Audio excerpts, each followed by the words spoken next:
Tere head vaatajad! Käes on Uudistekeskuse saatesarja Heade mõtete kast 21. saade. Ja tänases saates on siis heade mõtete kastis konservatiivsete pöörajate eripära. Põhjus on päris lihtne.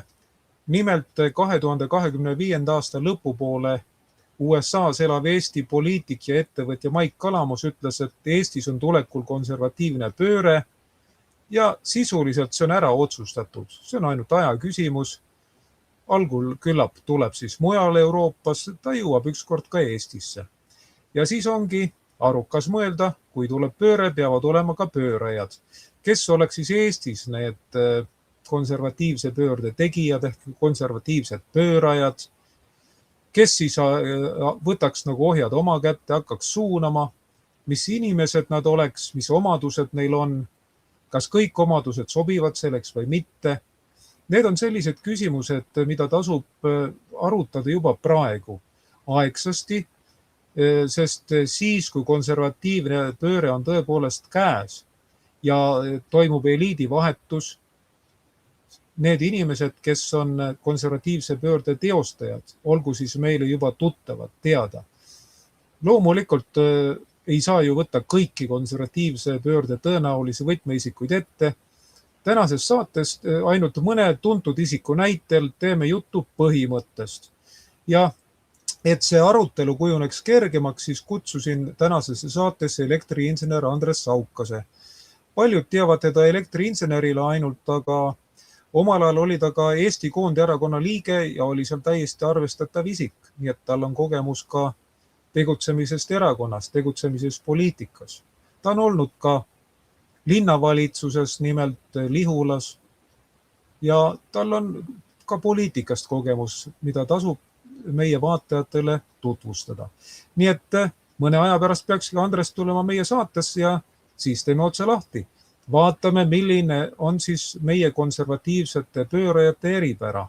Ja nüüd on asi nii kaugel, et saatesse ongi jõudnud tänane saatekülaline Andres Saukas, elektriinsener, kel on ka poliitiku kogemus ja elektritaust.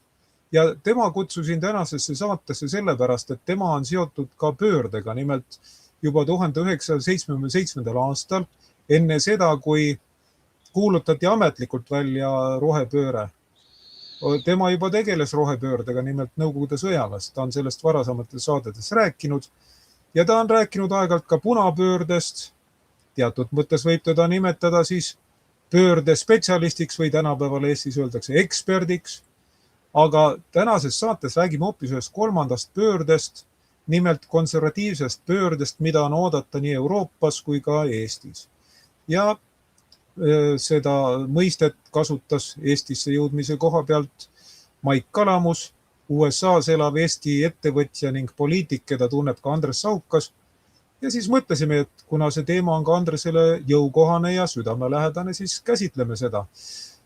Tere Andres, mida sul on meie vaatajatele kõigepealt öelda? No seda ma arvan, et kõik teavad juba, mille pärast ma alati saan vahetevahel sõimata. Mõistust, tarkust ja tervist. Ilma selleta ei tule kuidagi moodi välja siin enam praeguselt ära. Siin on pöördete jaoks juba õige aeg, sest kaos on igal pool käes juba. Nad ei saa arugi inimesed. Andres, aga mõtleme korraks, kas konservatiivil üldse ongi vaja juurde mõistust ja tarkust? Sest ta on ju iseenesest ju mõistlik ja tark seeläbi, et ta on konservatiiv. Või kuidas selle asjaga on? Palun räägi lähemalt me vaatajatele. Midagi ma kogu aeg olen rääkinud, siin on mul vasak käsi, siin pool on parem käsi. Kui mul ühte ei ole, kas ma olen siis õnnetu või õnnelik?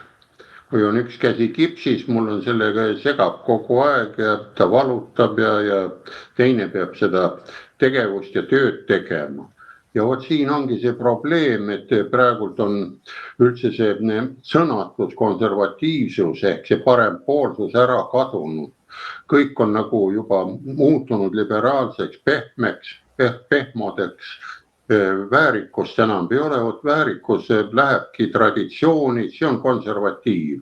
Väärikas inimene, sirgselgne, ei valeta, kui saabki peksa, ta ikka ei oska valetada, ta teab, et kuningas on alasti, kui me teame seda muinasjuttu. Ja siin tulebki otse rääkida ja kui nii kaua, kui see vale käib, nii konservatiivide juures, siis arvestage teine kohe ligi sõna on konservant. No vot seda võite segada praegult ilusti nendele vesi külmuvatele õhksoojuspumpadele ja frioonid ja need on ju kõik konservandid segud ehk ühesõnaga, ta ei ole parem käsi enam. Aga meil on vaja see parempoolsus kätte saada ja need pahad liberaalid, kes on meid sellisesse kaosesse viinud, see on kaos praegult, on Euroopas kolinaga tuleb, ei ole kütust, pimedus, Berliin on blackout'is, mida siin nende enda suured mehed räägivad ja meil on sama lugu. Aga mõned asjad paistavad, et natukene rõõmustas eilne päev, nagu ütles, et tekkis soojusvahetises seal Narvas, tekkis elektrijaamas väike avarii, et teine kohe põlevkiviküttel oli võtta, nii et panevad selle sooja ja ma arvan, et seal on praegu ikka energeetikud ja juhid on ikka paigas, sest nagu ütles Indrek Neivelt ka hiljuti kirjutises, et 700 töötajat on seal praegu ootel või ära. Need on energeetikud, kellel on vaja tööd anda. No ja praegu siis panevad sisse, hakkavad teist remontima ja teise katla käimas. Nad on kõik hõivatud. Ei ole vaja neid gaasikatlaid ja neid kuhugile raha loopida niisama kellegile investeerida. Vana tuleks korda teha ja ongi kõik. Meil on seda põlevkivi küllaga. Et see oli selline kaosest välja tulek väga lihtsalt meetodil. Meil on olemas oma kütte. Oota, Andres, aga kui nüüd hakatakse asja korda panema liberaalide valitsuse ajal, kas meil üldse on konservatiivset pööret vaja sel juhul? Äkki liberaalid teevad asja ise ära? Äkki oleme asjalta vaeva näinud, äkki see meie tänase saate teema on täiesti tarbetu? Mis sa arvad, Andres? Ei saa, sellepärast kui mul on kogu aeg olen, üks käsi on kogu aeg haige, see teine käsi peab terveks saama. Ta ise taastub, vaadake universumi ainuvälja saadet ja organism on taastuv ja kui me ei lase, siis ta mädaneb ja gangreen võtab ära ja saeme otsast ära, siis me oleme pool läbakas, ütleme niimoodi, puue, enam ei ole invaliidid, vaid puue.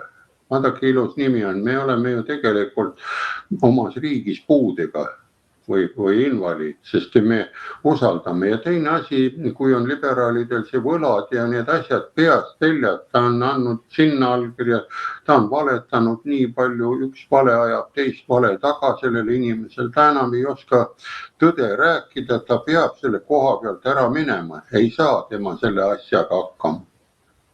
Hästi, siis vaatame, millised on konservatiivsed pöörajad ja milline on nende eripära. Jälgige mängu. Aga vaatame siis, mis on tänases heade mõtete kastis. Nimelt konservatiivsete pöörajate eripära.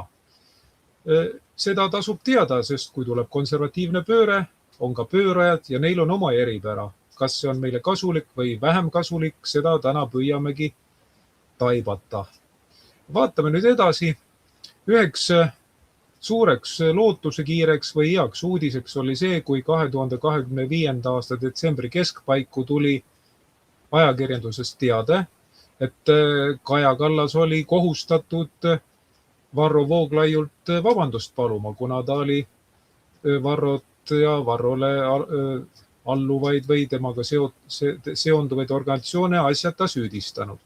Ja siis kohus käskiski Eurokajal ehk siis Kaldakajal Varro Vooglaiu tõttu oma väite ümber lükata. Sellest on siin kuvatõmmis, mis kajastab uudist Rahvusringhäälingu kodulehelt 16. detsembrist 2025. Loen ette siis ka Eurokaja vabanduse palumise. Kaja Kallas kirjutas siis 19. detsembril 2025 Facebookis oma kontol järgmist. Mina, Kaja Kallas, avaldasin 17. veebruaril 2022 tehtud postituses ebaõigeid faktiväiteid, nagu oleks Varro Vooglaiu ning sihtasutuse Perekonna ja Traditsiooni kaitseks korraldatud meeleavaldusel Toompeal rünnatud Eesti politseid ning nagu Varro Vooglaid ja EKRE oleksid korraldanud 23. oktoobril 2021 meeleavalduse Vabaduse väljakul. Nimetatud väited ei vasta tõele. Tsitaadi lõpp. Ja see vabanduse palumine ilmuski siis Facebookis 19. detsembril 2025. Nüüd vaatame korraks edasi, enne kui ma Andreselt küsin ühte teist. Nimelt meenutan, et kuidas see asi alguse sai. Siin on kuva Tõmmis Objektiivist internetiväljaandest Objektiiv 21. veebruarist 2021, kus on pealkirjas kohe öeldud, et Varro Vooglaid nõuab Kaja Kallaselt laimamise lõpetamist ja avaliku vabanduse esitamist. Ja sama uudise lõpupoole oli 2 lõiku, mis käsitlevad isiku au teotamise õiguskaitset. Ja ma loen need ette meie vaatajatele. See on päris õpetlik, päris asjatundlik lugemine, kuulamine. Pange tähele. Nimelt, võlaõigusseaduse paragrahv 1046 lõike 1 kohaselt on isiku au teotamine muuhulgas ebakohase väärtushinnanguga õigusvastane, kui seadusega ei ole sätestatud teisiti. Sama seaduse paragrahvi 1047 lõike 1 kohaselt on õigusvastane isiku või tema tegevuse kohta ebaõigete andmete avaldamine või faktilist laadi andmete mittetäielik või eksitav avaldamine, kui avaldaja ei tõenda, et ta ei teadnud avaldamisel andmete ebaõigsusest või mittetäielikkusest ega pidanudki sellest teadma. Mittevaralise kahju hüvitamise kohustuse näeb ette ka riigi vastutuse seadus, mis sätestab paragrahvis 9 lõige 1, et füüsiline isik võib nõuda mittevaralise kahju rahalist hüvitamist süüliselt au või hea nime teotamise korral. Nii, ja nüüd meenutan, et teotamise vastu kaitseb inimest ka Eesti Vabariigi põhiseadus ja siis võtsin välja võtte 2 paragrahvist. 17. paragrahvis öeldakse nii. Kellegi au ega head nime ei tohi teotada. Ja 26. paragrahvis on selline lause. Igaühel on õigus talle ükskõik kelle poolt õigusvastaselt tekitatud moraalse ja materiaalse kahju hüvitamisele. Tsitaadi lõpp. Ja nüüd ongi minu küsimus, Andres Saukas, sulle. Vaatame, kui innukalt Varro Vooglaid tegutses oma hea nime kaitsel ja laimu vastu. See, et ta sai õiguse, näitab, et asi nagu edeneb ja et konservatiivne pööre on tulekul. Kas sinus ei tekitanud see suurt rõõmu, kui sa nägid, et kohus tegi otsuse Varro kasuks ja Kaja kahjuks?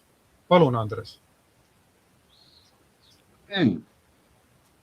Mis ma selle kohta saan ütelda praegult, kuna minul on ainult põhiseadused, on need loodusseadused, kuigi loodusseadused on looduse seaduspärasused ja mina arvestan ikkagi kõige esimeseks seaduseks Hammurapi seaduskogu ja mille andis päikese jumalanna Jumal Šamaš 18 sajandit enne meie aja arvamist. Mõelge nüüd sellest.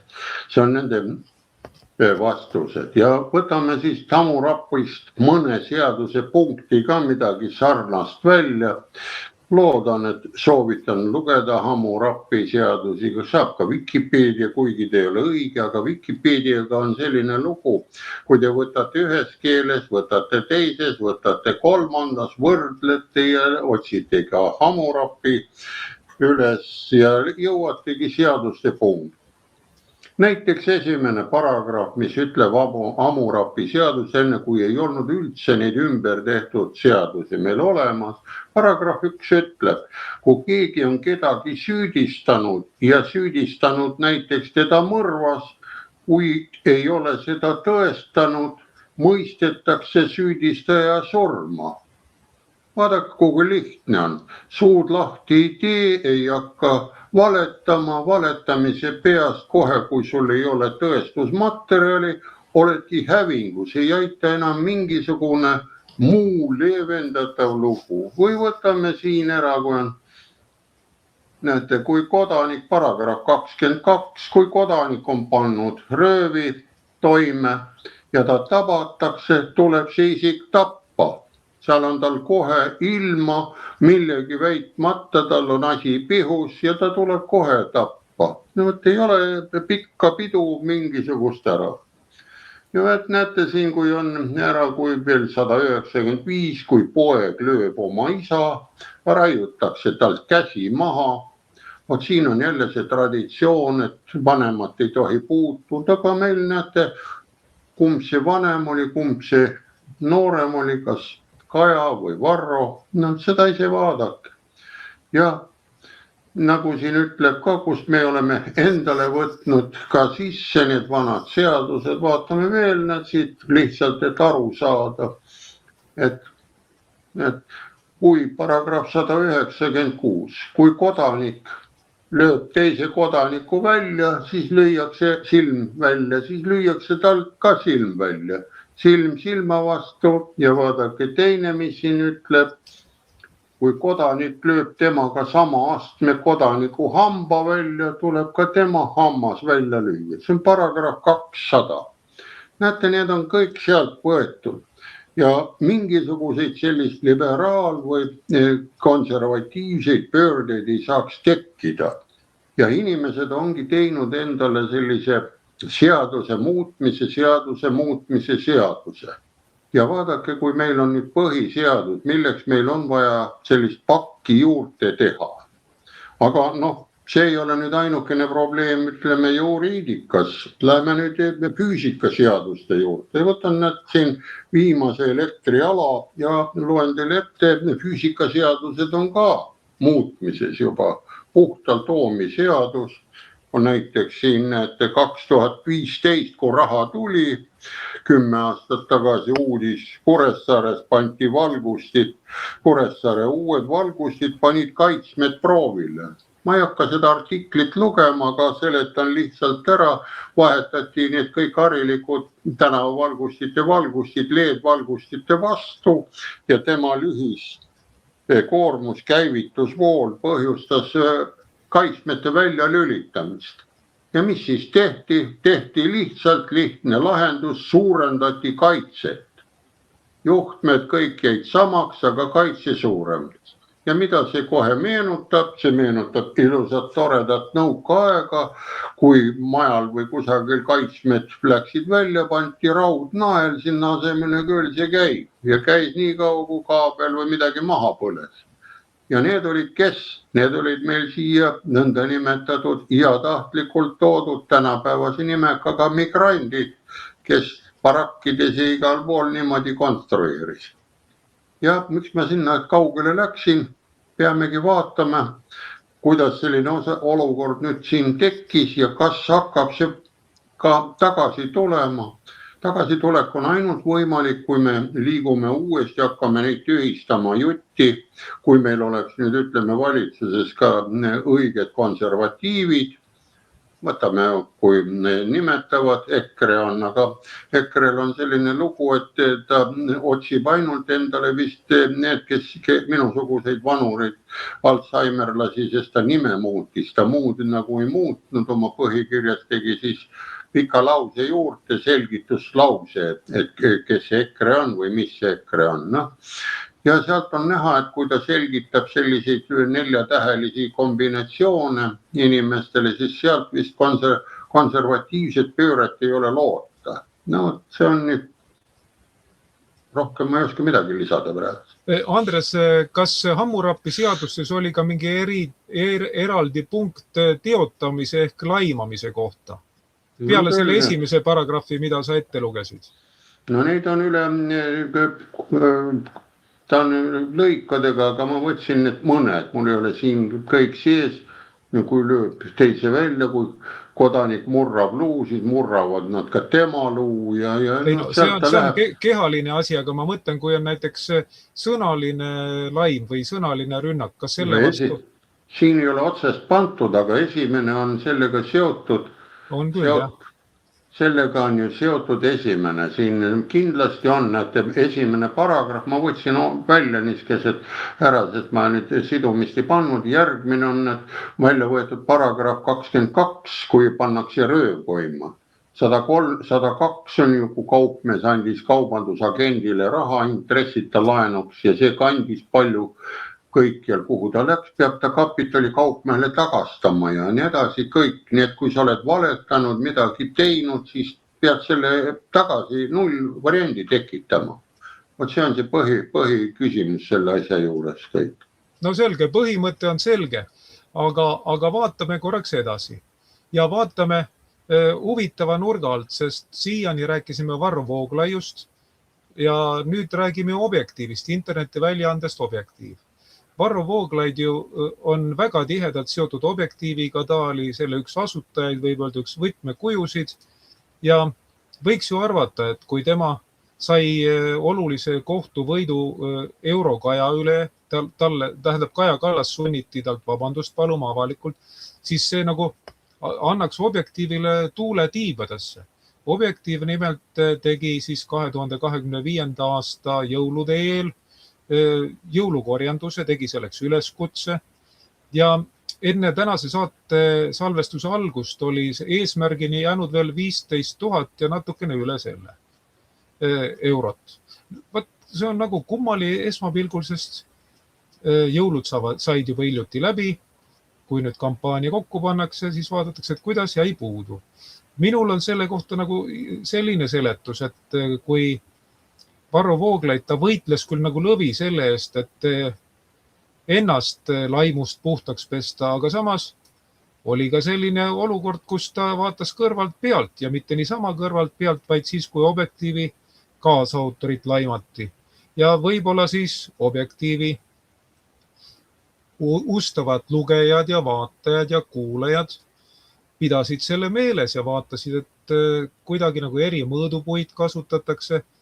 Mäletad, Andres, me rääkisime sinuga paaris-kolmes saates sellest ja üks saade oli veel ennem seda, kui tekkis heade mõtete kast.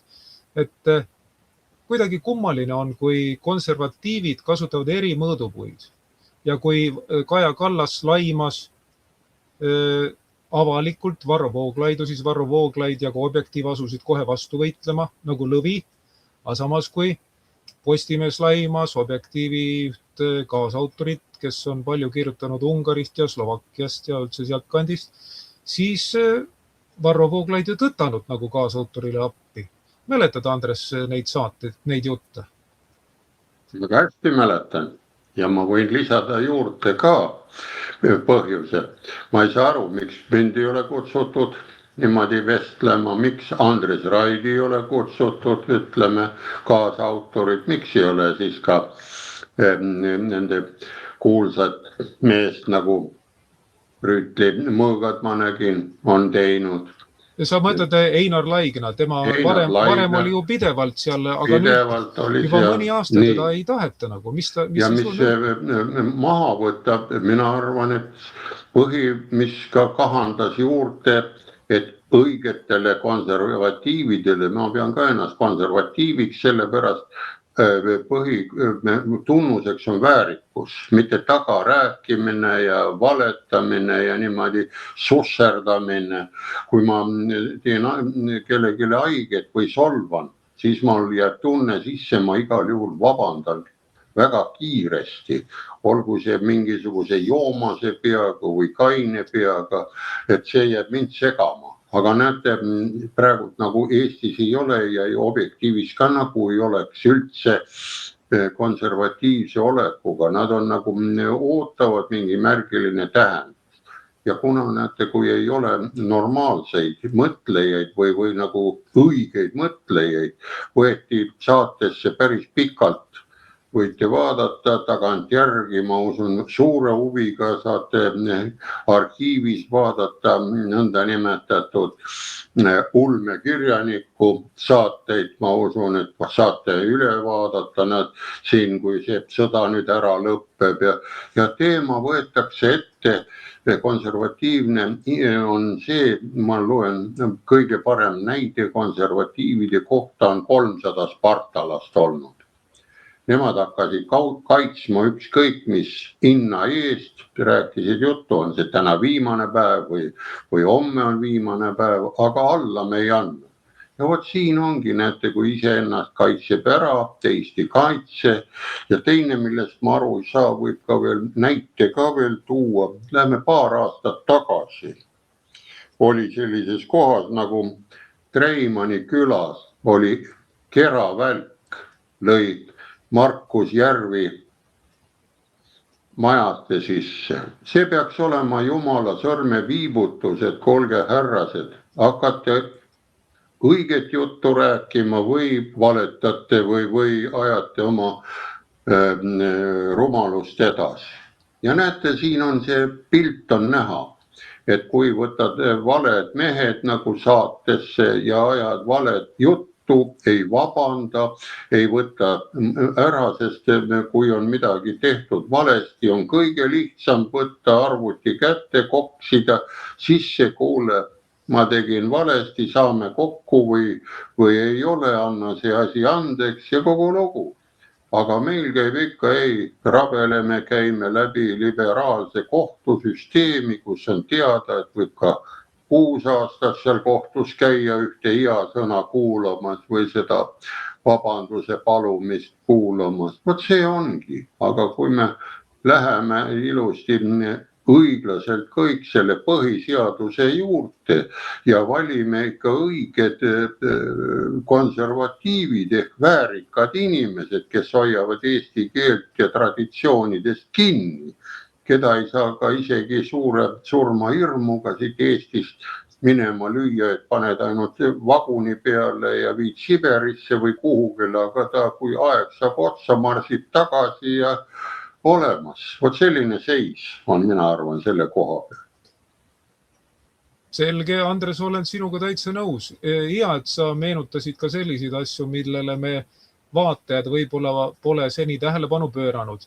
Ja nüüd meie vaatajate mälu värskenduseks siis meenutan, kui 2024. aasta novembris ajalehe Postimees Kõmu uudiste toimetus käivitas minu vastu soparünnaku, siis jurist Varro Vooglaid, tema ju pidanuks soparünnaku kohe ära tundma. Ja mina igatahes oodanuksin küll, et Varro võtnuks minuga ise ühendust öelnuks, et Tõnu, ma nägin, et sind rünnati, ma tean, mis see on, sest ma olen ise ka soparünnaku alla sattunud, ma tulen sulle appi, mingit tasu ei küsi. Aga sihukest asja ei olnud.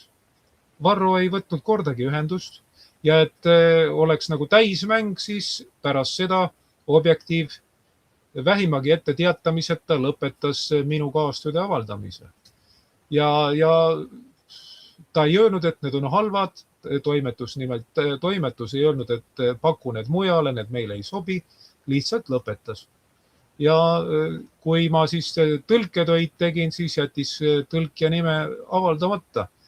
Kuigi on teada, et nii hea tava kui ka näiteks ajakirjanduse eetika, samuti autoriõigus nõuab, et tõlkja nimi oleks avaldatud. Sest minu andmetel pole Objektiivi toimetuses siiani ühtki inimest, kes oskaks ungari keelt ja kes oskaks ungari keelest tõlkida. Kui seal keegi tõlgibki midagi, siis teiste keelte vahendusel või tõlkeprogrammi abil, aga minu teada seal ei ole ungari keele oskajaid. Ja siis jurist Varro Vooglaid, kui ta on nii õiglane inimene, tahab konservatiivide asja ajada ning lähtub võrdse kohtlemise põhimõttest, siis ta oleks ju pidanud loomulikult tundma ära, et tegu on soparünnakuga minu vastu, aga seda ei olnud.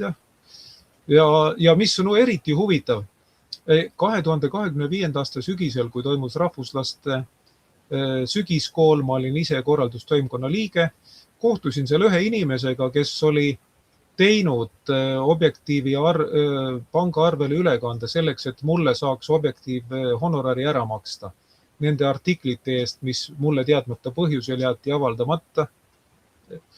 Ja ma küsisin talt, et kuidas on, et kas sa kandsid üle, tema ütles, jah, kandsin. Ja siis tema omakorda tundis huvi, et kas sulle Objektiiv kandis üle? Ei, mitte midagi. Ja ma olen üsna kindel, ta polnud ainukene, kes tookord meie saate üleskutse peale tegi annetuse Objektiivile, et Objektiiv saaks oma auvõla õiendada. Ja vaat, kui sellised asjad nagu kogunevad, siis tekibki inimestel tunne, et kuidas siis ikkagi on nende suurte juhtivate konservatiivide sõnade ja tegude vahekord. Ja kui selgub, et seal on kahtlus, siis pole ime, et inimesed tulevad sealt tagant ära. Ma ütlen kohe meie vaatajatele, et tegemist ei ole kurtmisega praegusel hetkel. Tegemist on lihtsalt tähelepanu juhtimisega sellele, et ilusate sõnade ja nende sõnade ütlejate tegude vahel võib olla mõnikord päris suur vahe. Ja kui inimesed kergeusklikult usuvad kõiki ilusaid sõnu ja annavad oma hääle, mõnikord ka raha, ehk siis seeläbi oma energia, siis see ei ole enam nagu naljaasi, see ei ole enam nagu tühi asi.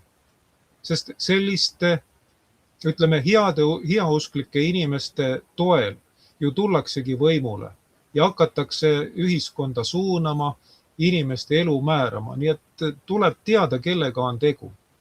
Aga nüüd võtan ette järgmise teema. Enne veel küsin, korraks lähen tagasi, Andres, kas sul tekitas Varro Vooglaiu asi ka veel mingeid mõtteid, mida tahaksid meie vaatajatele öelda, enne kui me läheme Mart Nikluse juurde, sest tema on juba omaette teema.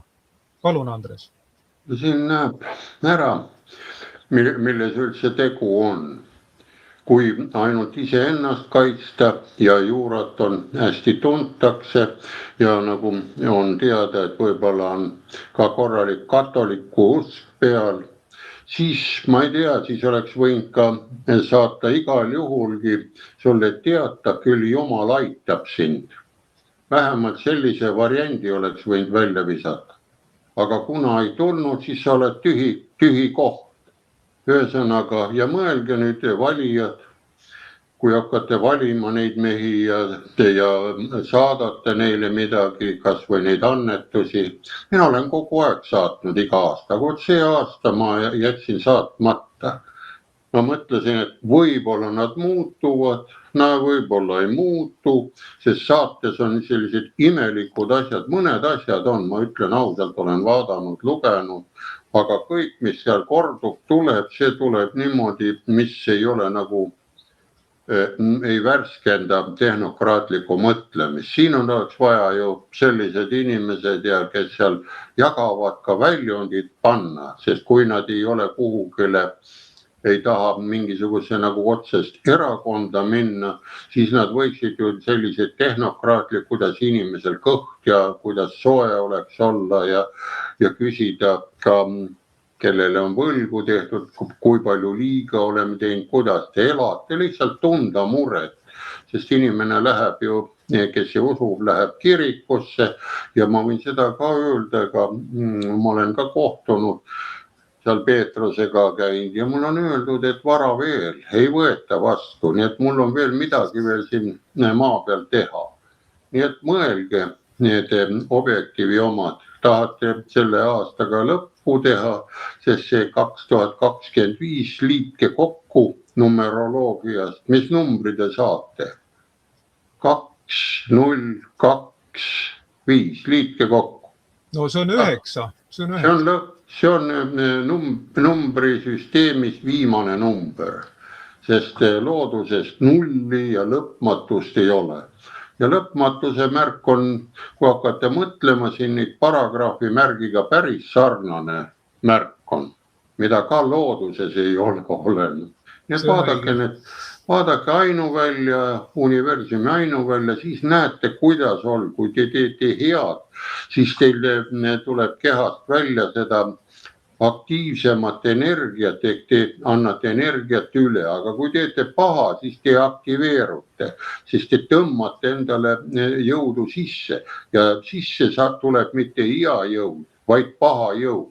Ja vot selle ma tõmbasin sisse, sest kuna olukord läks seal muutusesse, nagu ma ütlesin, vaadake Päevalehte või Postimeest 20. juuli 2023, kui oli see Ukraina nõnda nimetatud laiapõhjaline või laiamahuline või täiemahuline, ma ei oskagi öelda, sõda oli nagu käimas ja siis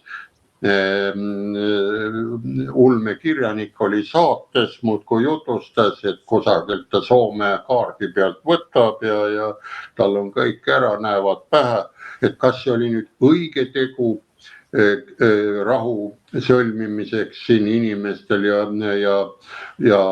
neid tasakaalus hoidmisest või oli see vale. Ja näete ise, mis nüüd on.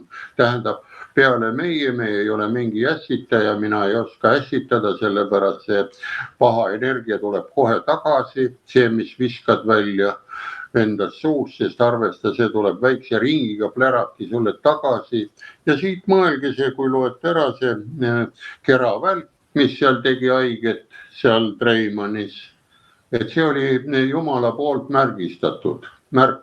Ja kui ei taheta, siis see on siin varsti midagi sarnast tulemas, kui inimene ei taha aru saada, mis märgid toimuvad. Ja meil praegu, miks konservatiivid ei taha, nad liberaalselt on harjunud elama, on endale võtnud sildi külge. Mina võtan endale sildi, et mina olen emeriit elektrik, ma ei oska ära, aga mõni ütleb, et sa tead asja palju, et sa võiks ekspert olla, aga ma ei julge ekspert olla, sest see on juba selline alaväärsus ja selline paha sõna. No see on ära lörtsitud paljude Ukraina ekspertide jõupingutustega. Sest ma nagu eile kuulsin ka, ma istusin tükk aega ära, kui kuulsin ilmateadet, et ilmateade ütles, et siin ühes kohas pudeneb lund ja teises kohas sajab lund. Ja kui ma olen tehnokraat ja ma pean vastutama lume lükkamise eest näiteks tänavalt, kas seal kohas ma ei pea valmis olema, kus pudeneb naidukene lund? Varem oli seal sajab vähem lund ja seal sajab rohkem lund ja seal tuiskab ja on selge, siis oli valmisolek number 1, energeetikas samuti saab siis öelda niimoodi, et seal on suurem koormus, siis ütleb, seal pudeneb natukene elektrit, aga seal on juba koormus suurem, seal tuiskab elektrit. Ma ei saa aru enam. Vaata, Andres, ma võin sulle öelda, millise asi tegemist on uus keelega. Aga kui tuleme korraks Objektiivi juurde tagasi, sa ütlesid õigesti, et Objektiivi toimetuse puhul on tegu katoliku ordu liikmetega ja nendel on minu andmetel, katoliku ordudel on kombeks anda inimestele patukustutuskirju. Selle annab siis mõni kõrgem vaimulik, vajadusel isegi paavst. Ainult, et arvestada tuleb sellega, et kui tegu on nagu inimseaduste ja loodusseaduste vahelise vastuoluga, siis alati jäävad peale loodusseadused. Ja isegi paavst ei saa anda mingit patukustutuskirja selle kohta, kui keegi kellegi hätta jätab. Sest kõige vägevam ehk Jumal ehk kvantväli, ta jätab inimese aja meeleparanduseks, aga kui on lõplikult näha, et inimene ei taha meelt parandada, vaid ta arvabki, et ta võib teistele haiget teha, no eks siis kvantväli sekkub. Mõnel juhul see võtab kauem aega, mõnel juhul vähem, aga lähmegi selle pealt edasi järgmise teema juurde. Järgmine teema puudutab Mart Niklust, kes lahkus meie hulgas siis 25. detsembril 2025. Siin on kuva tõmmis uudisest, mis ilmus Eesti Rahvusringhäälingu kodulehel. Paljud teavad Mart Niklust vabadusvõitlejana. Ta istus Nõukogude ajal 16 aastat vangis, põhiliselt vangilaagrites. Teatakse ka seda, et ta oli tõlkija, ta oli viljakas kirjutaja, publitsist võõrsõnaga öeldes. Ta oli ka linnu-uurija ja üldse väga mitmekülgne inimene, aga üsna vähem, palju vähem inimesi teab, et Mart Niklus oli siiski ka poliitik. Näiteks aastatel 1992 kuni 1995 ta oli Riigikogu liige ja ka pärast seda oli üsna pikalt Eesti Vabaduspartei Põllumeeste Kogu juhatuse liige ja üks tähtsamaid tegelasi seal üldse. Nii et tal on seos ka poliitikaga, ta oli vaadetelt konservatiiv, tundsin teda hästi, olime sõbrad ja tema kohta on paljugi kirjutatud ja räägitud, aga minul on võimalus rääkida üks oluline mälukild, mis võimaldab Mart Niklust õppida tundma paremini kui seni. Nimelt 2018. aastal ilmus Mart Nikluse raamat. Siin on see raamatu esikaanet näha. Pealkiri oli, mis ei tapa, teeb tugevaks. Haritud inimene teab, et see ütlus pärit 19. sajandi saksa filosoofilt Friedrich Nietzschelt. Ja siis minulgi oli seos selle raamatuga, sest Mart Niklus kutsus mind sinna appi. Ta ütles, et Tõnu, tule appi, tasun sulle korralikult. Ta ütles, et raha küsimust ei ole ja mis oli ka täitsa õige, sest Mart Niklus, kui endine riigikogulane, sai riigikogu pensioni. Ta sai sellega rahulikult ära elada. Tartus oli oma maja. Pidi ainult maja kommunaalkulude eest vastutama ja muidu kõik oli korras. Ja siis tulingi Mardi soovil, siis toimetasin seal artikleid, toksisin sisse, tähendab, tegin sekretäri tööd ja skaneerisin neid ja siis vahepeal ka tõlkisin ja vahepeal ka tellisin kelleltki midagi, mingeid täpsustusi või lugusid juurde ja kui olin selle ära teinud, andsin materjali üle andmekandjal. No ja läks aega, läks edasi, mis läks. Raamat juba ilmus, aga mingit töötasu ma selle eest ei saanud ja kui ma võtsin Mart Niklusega ühendust, küsisin, milles asi, et mul on ju töö tehtud, et kuidas siis selle tasuga jääb, sa ju lubasid. Ta ütles, et ei, et see ei olevat olnud üldse oluline ja ta ikkagi ei maksa selle eest midagi ja kirjastaja oli talle öelnud, et see oli mul halvasti tehtud, mis on eriti kummaline, sest kui ma enne olin Mardile need materjalid osa ära saatnud, ta väga kiitis neid. Ja asi lõppeski sellega, et raamat ilmus 2018. aastal ja ma ei saanud Mardilt sentigi selle eest. Kõrvaltvaataja võiks nüüd öelda, et Tõnu, kuidas sa nii rumal olid, sa ei teinud kirjalikku lepingut. Aga esiteks, kui Mart Nikluse näol oli tegemist sõbraga, teiseks ta oli selline inimene, kes oli nagu aususe mõõdupuu. Ta ei olnud kunagi petnud. Kõik oli nagu aumeeste leppega alati toiminud ja nüüd korraga niisugune asi. Ootamatu asi. No, ma mõtlesin, mis ma siis teen. Kas ma tõesti annan selle asja kohtusse, lähen sõbra vastu kohtusse. See oli 3-kohaline summa, mis mul oli saada. Esimene summa ei olnud 9, tõsi, ta ei olnud ka 1. Aga no isegi kui ma oleks saanud kohtus võidu, näiteks mitme aasta pärast, kas see asi oleks seda väärt olnud. Ja teine asi, Mardi elu lõpuaastatel, ta mälu polnud enam endine, oli kahtlane, kas ta mind üldse ära tunneb, nii et mis võitu see oleks mulle siis andnud. Aga õpetlik on see juhtum sellepärast, see näitab, et kõige vägevam ehk Jumal ehk kvantväli annab inimesele teatud aja meeleparanduseks. Ja siis, kui inimene meelt ei paranda, siis kõige vägevam tasub selle eest, annab inimesele oma palga. Mart Niklusega läks sama asi, läks samamoodi, sest üks tema lähedasemaid kaasvõitlejaid tegi tema pangaarve tühjaks. Ja minu andmetel seal oli umbes 500 000 eurot. See võis olla natukene vähem, natukene rohkem, aga suurusjärk oli 100 000 eurot. Ja see näitabki, et kui sa nagu teed ise ülekohut ja see sama inimene ei tasu sulle kätte, siis ringiga kõik see tuleb ikkagi tagasi. Vaat selline ütleme selline näide siis praegu, mis näitab veel kord, et kui keegi on konservatiiv ja tal on väga ilusad sõnad, aga juhtub siiski, et teod ei lähe nende ilusate sõnadega enamasti kokku. Või mitte enamasti, vaid aeg-ajalt ei lähe kokku. Võimalik, et sina, Andres, ei teadnud seda juhtumit, aga mis mõtteid see sinus tekitas? Mõte on lihtne. Ma võtan raamatu lahti siit praegu, ma ahete vahel panen, on selline mees sugemata mõtted, Stanislav Jerzy Les. Ja tema ütleb ilusti ühe lausega. Paljudest mu sõpradest said mu vaenlased, paljudest vaenlastest said mu sõbrad. Vaid ükskõikseid jäid truuks. Nii et inimesed, mõelge nüüd ise, on siin sellel samal asjal sõna sees, kes on konservatiiv, kes teeb. Ja selle kohta on ju ka näide, olin ka seal Lihula linnavalitsuses tööl, siis sealt oli ka üks Siberist küüditatud päris vanamehest linnapea. Ma ei hakka nime ütlema, kes Lihulast mäletab, siis ta teab, kui see raske olukord tuli. Tal oli komme käia oma hääli korjamas ja rääkimas, kui raske tal seal Siberis ikka oli ja siis ta sai ka, ta kogus vanu marke ja münti ja mis ta korjas kõike ja siis sai neid endale võtta.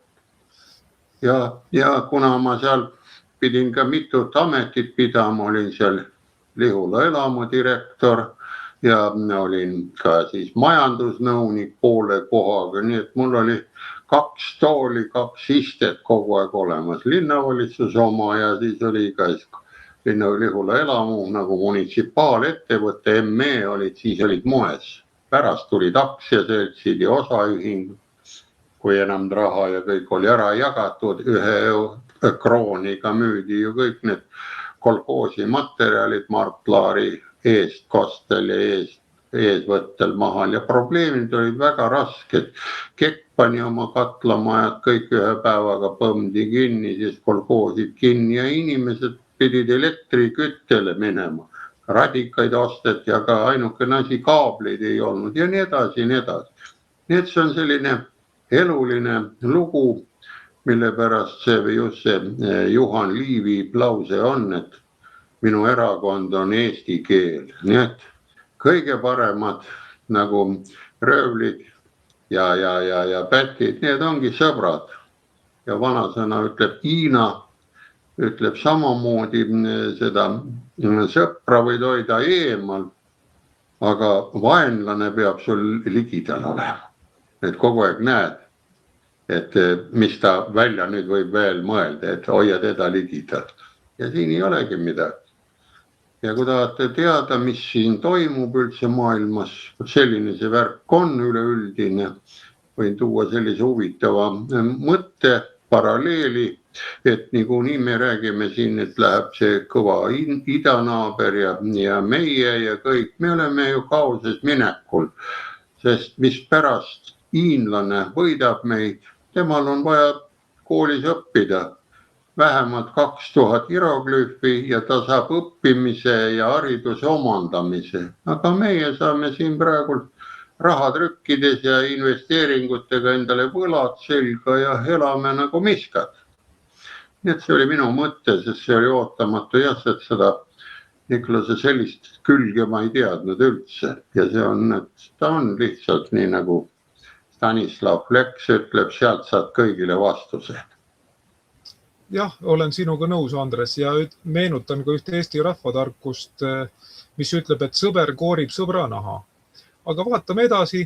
Siin on seesama uudis 25. detsembrist 2025, mis rääkis Mart Nikluse lahkumisest ja seal on pilt, kus Mart Niklus on koos Urmas Reinsaluga.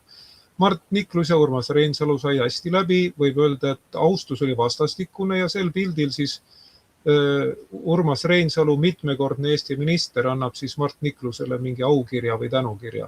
Mart oli selle loomulikult ära teeninud. Jah, aga nüüd õppisid meie vaatajad tundma ka teda mitmekülgsemalt. Vaatame edasi, järgmisena ma räägingi Urmas Reinsalust, sest tunnen teda ka ise Isamaa päevilt ja tegelikult juba hulk aega enne seda. Ja Urmas Reinsalu avaldas 2023. aastal raamatu Noateral. Ja see käsitles seda aega, kus ta oli aasta otsa minister, 2022. 2023. oli välisminister ja käis Ukrainas. Põhiliselt see raamat käsitleb Ukrainat. Ja mul on see raamat olemas endal, olen seda lugenud, olen leidnud sealt päris kasulikke fakte ajakirjanikuna kasutada ja soovitan kõigil tutvuda. Aga miks ma võtsin selle raamatu välja, sest pealkiri Noateral, see ei ole juhuslik. See käib ka Urmas Reinsalu enda kohta, aga vaatame edasi. Seal on üks koht, mille ma loen terve lõigu ette. Ja seal ilmnebki, et Urmas Reinsalu pääses Ukrainas eluga üle Noatera. Loen ette. Hakkasime sõitma Žõtomiri, nagu Urmas kirjutab. Oli juba pime. Istusime saadiku soomustatud autos koos Kaimoga. Korraga hakkas Kaimo rääkima, et küll ikka linnas haiseb. Autojuht tähendas, et sõidame raudteejaamast mööda, ju seal haiseb masuut. Sõitsime edasi. Kaimo jätkas oma haisujuttu. Korraga autojuht pidurdas keset teed. Kaimo selja tagant hakkas tulema tossu ja leeke. Ukraina ihukaitsjad tormasid meie auto uksi lahti sikutama. Pärast pusimist olid uksed lahti ja meid kisti välja. Auto tagaosa oli kiiresti leekides. Universaalkerega auto tagaluuk enam ei avanenud. Ootasime jupp aega eemal tulekahju kustutamist. Siis otsustasid Ukraina ihukaitsjad, et teiste autodega sõidame ööseks ära Žõtomõri. Ukraina ihukaitsja teatas, et kui tagauksed poleks lahti läinud, siis kuidagi meid oleks ikka autost kätte saadud. Kunagi ikka, vastasin ma talle filosoofiliselt. Tsitaadi lõpp. Ja see katkenda siis pärit Urmas Reinsalu 2023. aastal ilmunud raamatust Noateral, täpsemalt selle 104. leheküljelt. Aga sama sündmust kajastas Urmas ka valitsuse pressikonverentsil ja siin on siis viide sellele Postimehes 23. märtsil 2023 ilmus sellealane uudis, täpsemalt video. Ja selle video vaatamegi nüüd ära järgmiseks, siis lähme saatega edasi.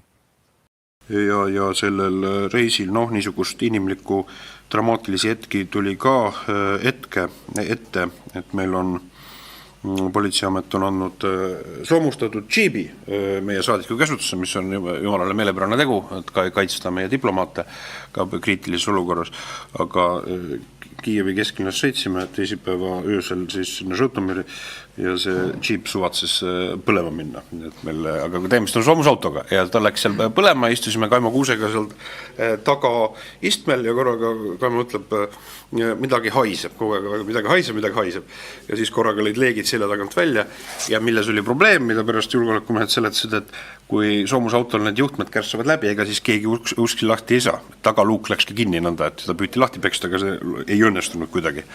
Et õnneks need tagauksed ikka kavanesid, sest mõne sekundiga muutus see kiirelt gaasikambriks see auto. Nii et niisugune väikene emotsionaalne seiklus ka, aga kindlasti ei ole mingit küsimust, et me vaatame, kas seda vrakki on võimalik kuidagi veel kasutada Ukraina abistamiseks, ma kujutan ette, aga loomulikult siis uue auto ka Välisministeerium, ma olen kindel ka politseiamet koostöös politsei juhtkonnas kedagi veel on jäänud otsuseid langetama, siis me leiame ka Kaimo Kuusele sobiva auto. Et minu poolt kõik, aitäh. Nii et näed, Andres, selline täiesti nagu imeline pääsemine. Võiks öelda, et tõenäosus teooria järgi Urmas Reinsalu ei tohtinuks pääseda eluga.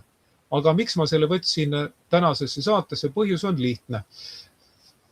Kui inimene pääseb surmast imekombel, tähendab nii, et tõenäosusteooria järgi ta ei tohiks seal pääseda, siis see peaks inimesele andma nagu selge vihje, et teda on teistele veel vaja ja et ta ei saa jätkata samamoodi, nagu ta on seni elanud, sest olgem ausad, ka Urmas Reinsalu poliitiku teel on olnud selliseid asju, mis on kõike muud kui ilusad, aga kuna tegemist on hea inimesega, siis saatus andis talle võimaluse. Ja miks ma sellest juttu teen täna?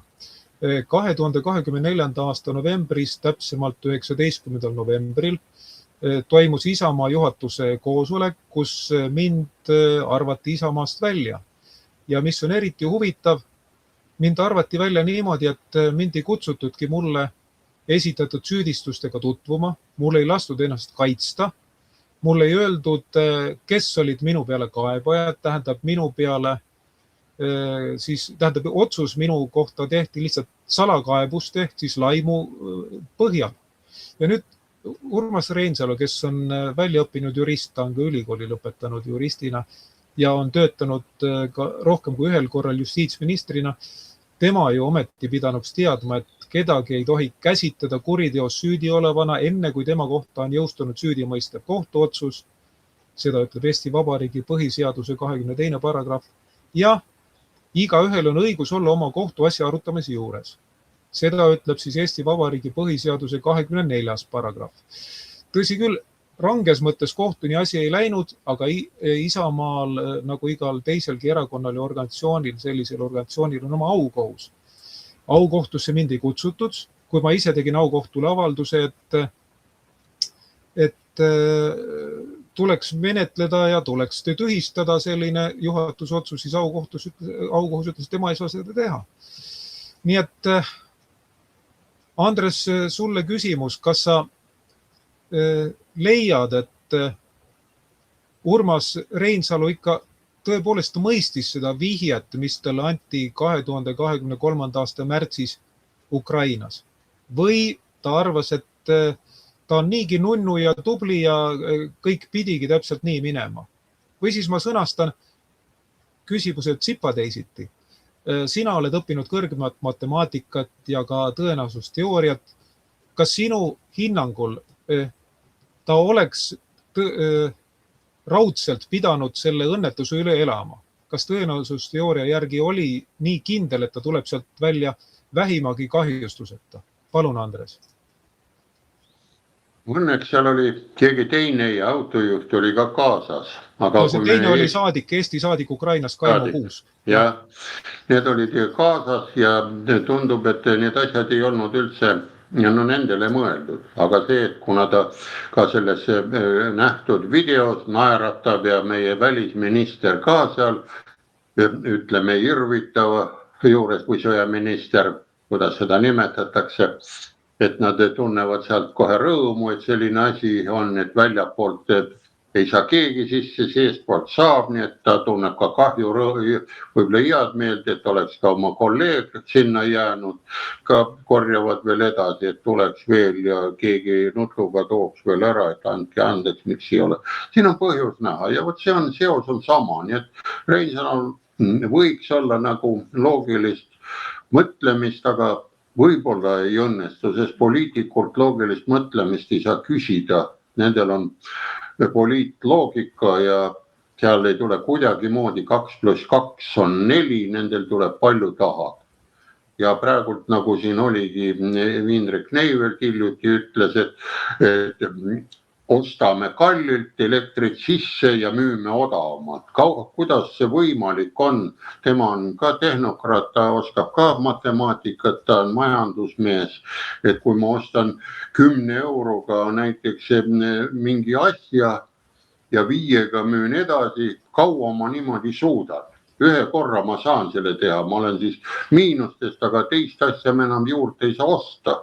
Vot see on selline lihtne loogika näide. Ja vot siin Reinsalu peaks nüüd mõtlema, kui ta tahab sellele asjale kuidagi teha, siis ta peaks samamoodi ka kutsuma aukohtusse, näitama, et ta on selgroogne, et ta on ka konservatiiv, aga kui ei tule, siis mõelge, et ta jätkab sellist sama suunda, nii nagu liberaaldemokraadid panevad meil praegu siin 30 aastat ikka põhja poole ja sinna ikka mitte ilmakaares, aga just sinna sügaviku poole läheme niimoodi edasi. Sügavik on selles suhtes hea võtta, sest maakerast väljapoole me teame, aga kui hakkame paar kilomeetrit sügavusse minema, sealt me ei tea suurt midagi. Valvelaevad ka päris sügavale ei lähe ja rõhud lähevad nii suureks, et võt sinna sügaviku poole me läheme. Nii, Andres, ma täpsustan kohe, et Urmas Reinsalu tundes ma ütlen, et ta siiski vaevalt soovis suursaadiku või autojuhi surma.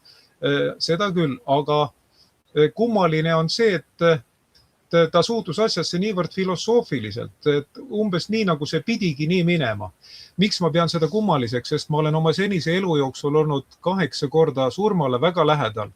Tõenäosusteooria järgi ma ei oleks tohtinud eluga ega terve nahaga pääseda. Küll on olnud tulekahi, küll on olnud kukkumine, kaklus, liiklusõnnetused ja alati imekombel olen välja tulnud ja see on andnud mulle nagu värskema tunde. Ma olen saanud aru, et mind on maailmale veel vaja ja anti uus võimalus vajadusel ka meelt parandada. Ja nüüd, kui ma nägin, kuidas Urmas niimoodi nagu rahulikult suhtus sellesse ja jätkas vana viisi, siis see mind tõepoolest hämmastas. Ta on väga haritud inimene, aga käitus kuidagi nii, nagu haritud inimene ei tohiks käituda. Muidugi kõrvalepõikena selline asi, et üsna paljud Eesti poliitikud on ka salaseltslased ja näiteks vabamüürlaste puhul on niimoodi, et kui sa vabamüürlaseks astud, siis pead ka kirstus mingi aeg olema, sellega tahetakse nagu inimene muuta surmahirmu suhtes immuunseks.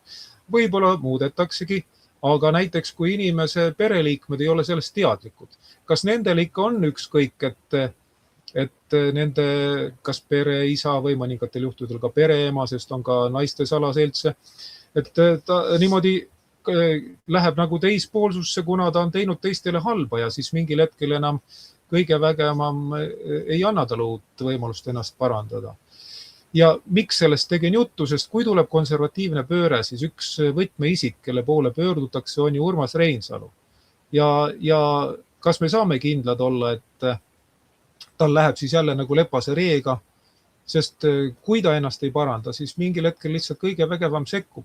Ja see ei ole mina ega sina, Andres Saukas, ega meie saate vaatajaid, vaid lihtsalt sekkub. See võib olla keravälk, võib olla täiesti mingi muu nähtus. Ja me ei tea, ka see inimene, kes peaks meelt parandama, ta ise ei tea, kui palju talle aega meeleparanduseks on antud. Nii et aus olnuks siiski tunnistada, et tegemist on ülekohtuga ja see ülekohus tuleks heastada. Sest kuidas saab Eesti riiki juhtida peaministrina näiteks inimene, kes ei suuda korda luua isegi oma koduerakonnas ja kes allub salakaebajate nõudmistele. Vaata, see on selline asi, mille üle tasuks ka meie saate vaatajatele tõsiselt mõelda. Aga see, et Urmas allus salakaebajate nõuetele ja ei tõmmanud pidurit ülekohtule 2024. aasta novembris, see ei mõjutanud nagu Isamaa liikmeid, sest kui oli 31. mail 2025 Tallinnas Viru konverentsikeskuses Isamaa üldkogu või suurkogu, kuidas seda nimetada, siis Urmas Reinsalu oli ainukene kandidaat ja ta valitigi suure ülekaaluga, suure häälte arvuga valiti Isamaa esimeheks. Nii et leiti, et ta on nagu kõik õigesti teinud ja niimoodi saabki jätkata. Andres, mis mõtteid sinusse tekitab? Ma saan aru, et sa ei ole Isamaa liige, sa ei ole ka Isamaa valija võib-olla, aga mis mõtteid sinul see kõrvaltvaatajana tekitab? Mida siin öelda? See on nagu vene keeles on podstava või ette pantud, toodud ette või kuidagi kinni makstud või ma ei oska öelda.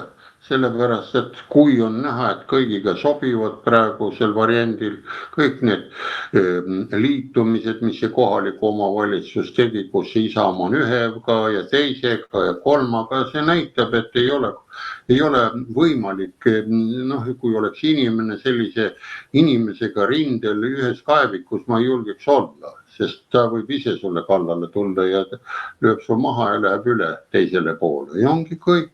See on kõige hullem ära, kui see usaldus nagu on ära kadunud sedapidi. Ja sinu juttu kuulates praegu need, kui salakavalalt visatakse nagu haisev sokk.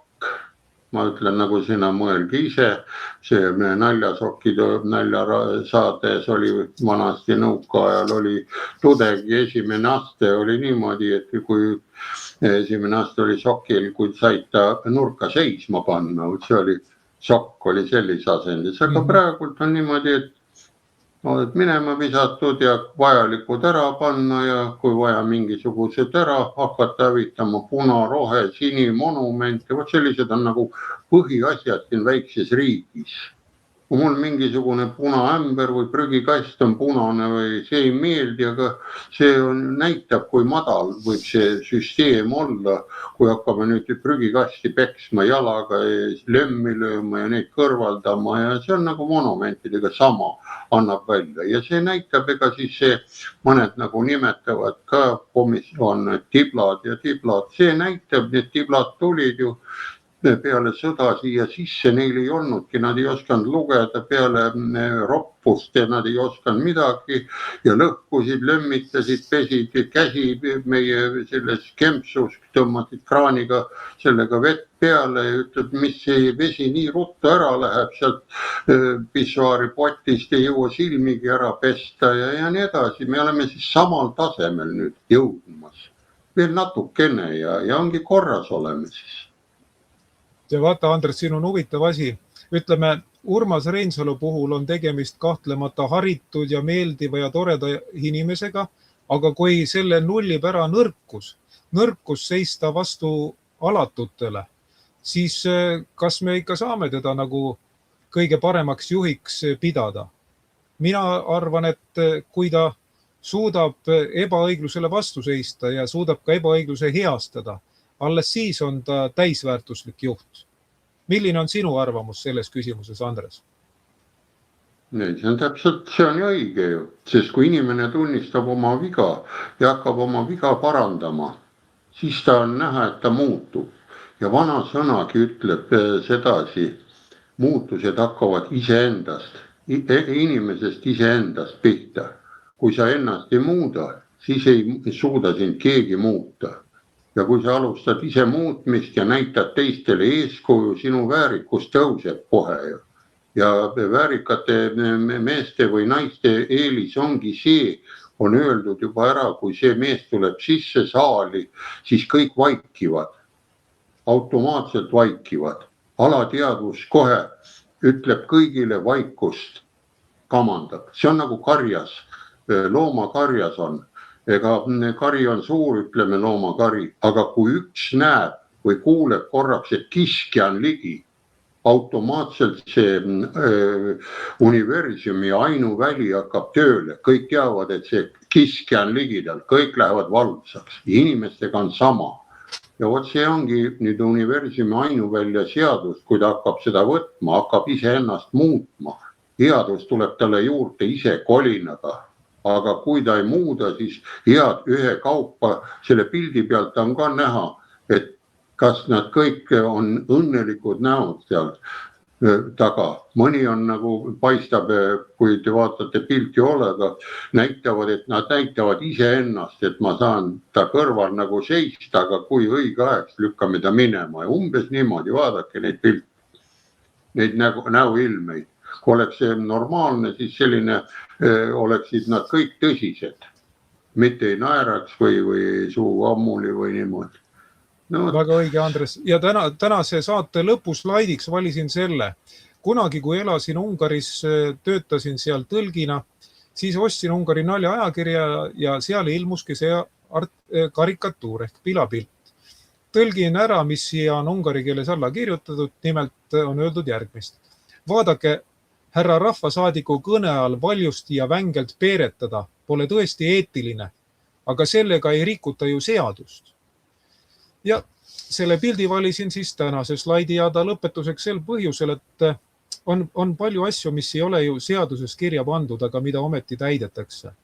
Ja Eestis on tekkinud viimase 35-33 aasta jooksul selline ütlus nagu, et juriidiliselt on ju kõik korras. Nii et jah, iseenesest ei saa ju ette heita, kui juriidiliselt on kõik korras, aga see käib kirjutatud õiguse, kirjutatud seaduse kohta. On olemas ka kirjutamata õigus ehk siis tavaõigus ja selle kohaselt osad asjad tõesti ei klapi ja osad asjad on sellised, mida lihtsalt ei tehta. Ja üks selliseid asju, mida ei tehta, on oma sõprade, oma võitluskaaslaste reetmine. Sest kes seda teeb, ta lihtsalt kaotab oma usaldusväärsuse, oma tõsiselt võetavuse. Andres, kuidas sulle tundub, kui hästi see pilt annab edasi nüüdise Eesti poliitilist tegelikkust ehk siis poliitilist loogikat? Palun, Andres. See on terve läänemaailma või Euroopa poliitiline loogika nagu on ju. Sest minu käest on ka küsitud, et miks mõned Euroopa riigid saavad hakkama, miks ei saa hakkama. Kui ma teile ausalt ütlen, mina näiteks, kui me Euroopa Liitu läksime nõnda nimetatud või olime Nõukogude Liidus kõigepealt, siis ega ma ei arvanud ja keegi ei arvanud, et see Nõukogude Liit laguneb. See oli kohe selline nagu külm dušš, et hakkab minema kõik laulva revolutsiooniga, kõik lahkume ära, laulame mingit verevalamist, natukene ei tule ega midagi. No natukene oli seal, putši liigutused olid tehtud ja kolmand ära. Aga nüüd võtame 5 aastat tagasi, 2020. astus Inglismaa sujuvalt välja. Kas ta maksis midagi või ei maksnud, trükkis natukene raha või kuidas ta lahkus. Suur riik läks ju Euroopa Liidust minema ja siis tuli igavene pusa neid väiksemaid riike, kust mitte midagi suurt võtta ei ole, võtame ära ja siis tuleb juurde, et võtame migrante sisse, vahetame kogu selle kupatuse ringi. Ja vot siin ongi, kas on nüüd rahvasaadik, see tuleb ja millise rahvasaadik on ja siin ilusti ütleb rahvasaadik. Varsti on teine rahvas siin meil ja kas nad siis peeretavad, võib-olla 5 korda palvetavad hoopis. See on juba selle rahva lugu ja nad siis võibki 5 korda paljult palvetada ja saamegi korda, kui me ei taha nüüd ajame mingisuguseid välja mõeldud seadusi taga ja toome teise rahva sisse, kellel on omad seadused. Nemad teavad, et nad oma seadusi ei riku ja ütlevad, et sina pead ka 5 korda palvetama, sa ütled ei, ma ei riku ju seadus, see on ju kõigile teada, siis ta ütleb, meie teame, meid on rohkem, meil on peres 5 last, sul ei ole ühtegi ja sul on, mängid üks päev meest või teine päev naist, nii et sellepärast juba kuidagimoodi ei sobi sa siin olema meie kõrval, kui tahad, mine uputa ära või tee, mis tahad. Vot selline lõpp on siin näha. Ja kui me tahame seda lõppu saavutada, siis me mängime neid radikaale ja konservatiive edasi, aga katsuks ikkagi kultuuri, traditsioonid, väärikuse, aususe tagasi tuua. Siis ei ole vaja tõestada ja ütelda, oi, ma tahan nüüd käega ja vasta ära, et ma olen nüüd see vaja pikk nime panna, et ma olen EKRE ja siis definitsioon panna ette ja ma olen isa ja pean seda tõestama, et ma ei ole ja siis on jule jama, tekib mõtelge, kui on ema ja isa kodus kohtus käia, kumb on lapsevanem 1, lapsevanem 2, proovige seda ära jagada, mina ei oskaks. Üks päev on ja kuidas see kohus siis selle ära jaotab.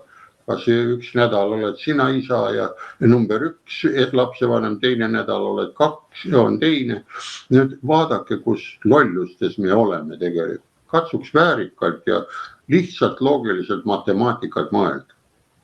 See on arukas üleskutse, Andres.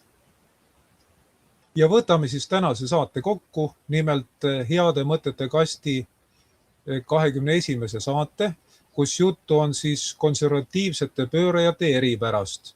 Ja põhipõhjus, miks just selle teema valisin, oligi see, et kui Eestis nagunii vääramatult jõuab konservatiivne pööre, siis on hea teada, kes on konservatiivsed pöörajad, nende võtmeisikud ja millised on nende omadused, nende eripära. Sest muidu on niimoodi, et konservatiivid ja vastased liberaalid hakkavad vajutama nende konservatiivsete pöörajate valusatele kohtadele ehk siis kujundlikult öeldes konnasilmadele. Hea, Andres, et sa tulid, sest sinulgi on kokkupuuteid olnud konservatiivsete poliitikutega, sa ise oled maailmavaatel konservatiiv, kuna oled ju tehnokraat ja soov unelmates ei ela. Kas, vaata, kui sa vaatad sellele tänasele saatele tagasi, kas sulle tundub, et meie vaatajate hulgas on piisavalt inimesi, kes saavad aru, et see ei olnud kurtmine, vaid see oli hoiatus või ettevalmistus konservatiivse pöörde tulekuks? Kui vaatame tagasi ja teeme need arvutused pluss miinus, siis võtame kõigepealt mitu inimest seda saadet üldse vaatas, millal see Mart Niklus ära suri. See oli 25.12.2025. Liitke see number kokku. Mida see annab? See annab 1. Ma ütlen teile ette. Liitke, kuidas tahate, saate 10, 0 kaob ära 1.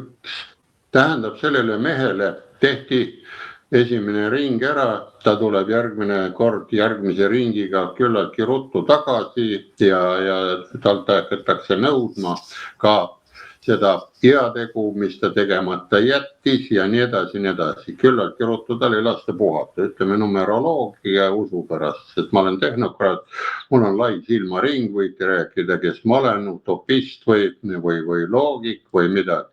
Ja teine lugu, miks see oluline see esimene püha on, see ongi kõige algus. Kui me nüüd seda samat 25. esimest jõulupüha ei võtta aluseks, ei objektiiv ega ülejäänud inimesed, kes siin on, sest ega see, ütleme, teine sõna nagu on looduses, ei ole ka pluss ja miinus. Te võite tõestada, kuidas tahate, aga need on matemaatikas ja nii edasi tulnud. Ja see annab sellest ära, et inimesed, te võite nimetada, kelleks ennast tahate, aga kui te muutute väärikaks ja olete, sest praegu üleminek tuleb väga raske, seda ma ütlen teile. Kõigepealt peab mingisugune vahevalitsus olema, kus tulevad tehnokraadid ainult väljakule. Kui hakatakse poolitama, et see on liberaal ja see on nüüd konservatiiv, see asi tuleb momendiks ära unustada. Praegusel momendil peavad tulema liberaalid, konservatiivid, neutraalid ja Isamaa, kes on tehnokraadid ja unustavad selle poliitilise poole ära. Kui nad suudavad koos teha seda tööd, seljad sirgu ajada, energeetika üle vaadata, rohepööre üle vaadata, visata need CO2 kõik minema, sest fakte on olnud, vaadake tehnokraadis, nüüd järgmine, mis tuleb, on seal olemas või oli eelmises, ma ei mäleta ka, esimene osariik Ameerikas, Pennsylvania viskas CO2 kvoodi metsa. Ainukene kuberner 50 sellest, ülejäänud on praegu veel kinni ja kohe, kui palju nüüd järgmine aasta hakkab tulema. Nemad tegid esimese liigutuse enne jõule ära. Need sellest ei ole ja rohepööre läheb ära, kui korstnad lähevad tossama ja panevad majandus ära, Pennsylvania saab omale kohe tööstuse, olgu see Volkswagen või kes tuleb sisse. Ja võt meil on vaja samamoodi teha.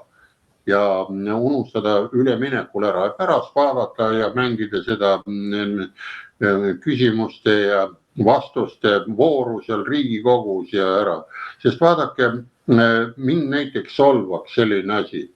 Kui ma oleksin konservatiiv, siis ma soovitan vaadata neie vana ühte YouTube'is oli Žirinovski selline stuudios, mis ta tegis, viskas klaasiga näkku teisele vastasele, kui see hakkas tema küsimusele ei vastanud, hakkas tal lolli juttu, siis ta kohe viskas vett ja ütles, miks sa vistanud, ta alandas mind, sest ma küsisin küsimuse ja ta ei ütlenud, et ta ei tea seda, vaid hakkas midagi muud välja mõtlema, välja tegema.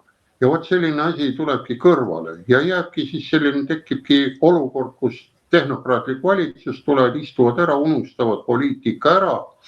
See hääletamised värgid tehakse paberi peal selgeks, et 2 + 2 on 4. Kõik kirjutavad alla, et ta on nõus, kõik on ära, et kellelgi ei ole, teine hakkab seal komasid nulle pane nulle palju tahad, aga esimene pool on 22. Sobib, kõik, lähme edasi, järgmine punkt, mis me teeme õpetajatega, mis me teeme haridusega, kas viskame need ära, need igasugused sootunnused, värgid, las nad ajavad ise oma asju seal metsad, nagu oli nõukaajal, oli ka, mul oli ühega kogemus, et ma olin kontaktis, sest ta teist korda enam ei tahtnud kontakti tulla ja nii edasi, nii edasi. Nii et see on ainukene praegu minu nägemine sellest, sest see jõulupühad tegi ühe ette. Nii et meil on aega praegu 1 kuni 3-ni, 12-ni minna, 12 veel hakkab minema. Vot siis on veel, meil on 6 aastat, et minna nagu 3 juurde, oleme esimest 3-aastane, nii nagu see avaneb meie see alateadus. Meil on kinni. Me võtame nimetuse, mis sobib. Täna hommikul olen ma mees, õhtul olen naine. Samamoodi hommikul olen konservatiiv, õhtul olen liberaal. Unustan kõik ära, tulen viskan pikali, ma ei tea, olen ma mees või naine. No ja nii edasi, nii edasi. Vot peame saama eesti keele kõigepealt selgeks, et asi on paikas. Nii nagu see on minu selline mõte. Väga õige, Andres, see on vajalik tähelepanu juhtimine, et meie vaatajad ja ka ütleme poliitikud saaks aru, et loodusseadused kehtivad päriselt. See ei ole kokkuleppe küsimus, et teeme näo, et nad ei kehti ja et kui kedagi reedetakse, et siis see reetur pääsebki nagu terve nahaga ja kõik on korras, aga ei ole korras. Ja pangem vaim valmis selleks, et kui tuleb konservatiivne pööre siis ujuvad pinnale sellised inimesed, kes nimetavad ennast konservatiiviks, aga kelle isikuomadused on kõike muud kui selleks sobivad. Ja püüdkem siis olla küllalt tähelepanelikud. Ja sellest tuleb rääkida just praegu, mil võimul on veel liberastid. Sest kui konservatiivne pööre on kord käes, siis on hilja hakata oma vaimu valmistama selleks. Siis see võib meid tabada sama ootamatult, nagu nõukogude ajal tabas inimesi või ütleme kohalike võimuorganeid siis igal aastal talv, mis tuli samuti ootamatult. Jah, sellega siis võtamegi kokku Heade mõtete kasti 21. saate. Aitäh sulle, Andres Saukas, et tulid saatesse ja aitäh vaatajatele, kes olid nii kannatlikud ja visad ja et vaatasid meid lõpuni ja suutsid keskenduda kauem kui 8 sekundit järjest. Kohtumiseni, kuulmiseni!